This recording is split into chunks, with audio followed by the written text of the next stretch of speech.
I think he's 100% right. They do need to work more together rather than fighting against each other, because obviously every relationship needs to be symbiotic, and the dairy farmer, I suppose, in a way just wants milk, but the beef farmer needs a product out of it, and the dairy farmer needs to get rid of the bull calves. So if more dairy farmers could, if potentially, I suppose, if sex semen worked better, then maybe more beef semen could be used on dairy, could produce a better calf for the beef farmer to try and finish, to have a better end product for them, as well as the dairy farmer getting what they want. Kind of all link into one another. Like, we need tillage farmers, beef farmers. Beef farmers need tillage farmers. Like, I suppose a better relationship all together. Like, we get somewhere. We just crack a fight with one another and not get anywhere. It's not going to get anything for anyone. So try to just work together, get a better product out of everything, make a better profit, and get on together and better friendship. Yeah. And do you have any maybe suggestions? Do you think of ways that maybe they could rebuild their relationships? Maybe dairy farmers definitely have to approach beef farmers now maybe next year or so. I suppose like there's different options there to get into, maybe like Keypack there and doing something with Glambia, the Beef 20 program with calves, but down to getting talks, like going through paperwork's not probably the way. Probably just making contacts with one another maybe, and getting somewhere would probably be the way to go now. Yeah. I think it's definitely important. I think there's the understanding, I suppose, between the two, especially in the terms of the calves, that they do need each other to be able to rear them and grow them. And I suppose if they want a market within Ireland, then they need the beef farmer for that. So I think they both want the same goal. And I think they've realised, they both are working for the same things. They're both want sustainability, they both want profitability, and they both are rearing the same animals. One's rearing for beef, one's rearing for dairy, but production and profitability is what they both want. So they're in it together, really. And a lot of farmers before were doing both. They were dairy and beef, so. I think just the understanding they need to have with each other. But it is there in a lot of places, and I do think they're there for each other when they can. But it's hard. I suppose they have a lot of stuff coming up against them. Do you have any suggestions, maybe ways they could rebuild their relationship? Well, I suppose maybe, obviously today was a dairy conference and we've had beef conferences, but maybe it should be a joint day.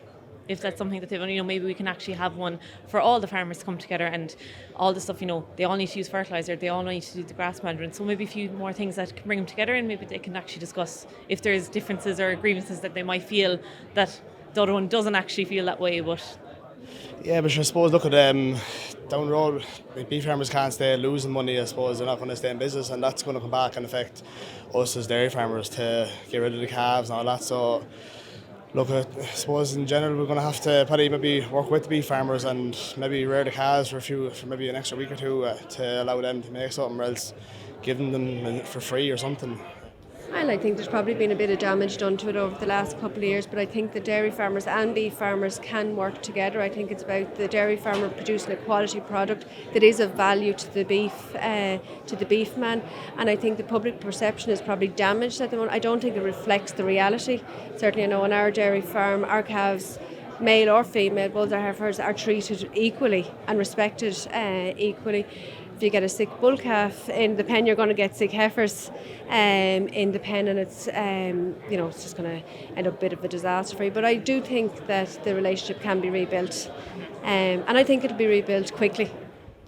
The beef farmers need the dairy farmers as well. I think if we can provide them with a decent, healthy stock that they can work with, I think it's shown that the calf to beef trials are the most profitable beef enterprise.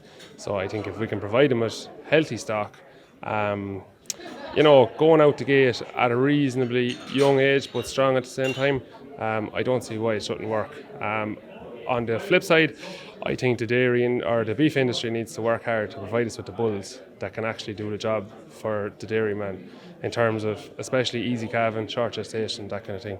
I think if they can come up with those bulls, I don't see a reason why the dairy farmers wouldn't use them. I think we had a case where farmers went to the factory gate to get a better price and then came back and fought with each other, and I don't think that's good. For the future, we need to be together. Yeah. Do you have any maybe suggestions of how? Well, I suppose the unfortunate thing, the big thing is beef price is a huge issue. I mean, you have to have confidence in an industry to get it to work. And I suppose, to be fair to the beef lads at the moment, the confidence is not there. If the confidence was there in terms of beef price, they'd take the calves, there'd be no problem. But I think we have to work together, yeah. And whose job it is. IFA probably, ICMSA, yeah, combined. Well, I'd feel, to be honest with you, that we didn't break down any relationships with any beef farmers that we have, and we have the same beef farmers taking our calves every year, the bull calves. We give as much to our bull calves in rearing as we do to our heifers.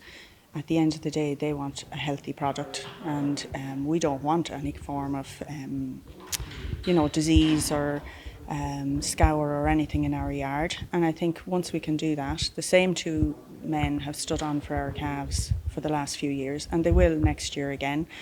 When I rang them, there was no if or but about what age they take them or the price. They're getting a nice little product at a nice little price, and they're happy with that, and they're going to stand on again next year.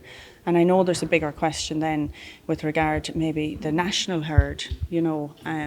I don't think the fallout should be between a dairy farmer and a beef farmer. It's the beef farmer and the factories. And we don't know down the line, will we have that issue with dairies? When a price has been dictated to you, you just have to work with it. But I think it's a bit like in the public sector, they pitted teachers against nurses and pay, and so I think if we stand strong together as a farming community, as opposed to beef versus dairy, I'd fully support the beef farmers in what they're doing. They're they're producing an absolute quality product, and they should be getting a quality price for that.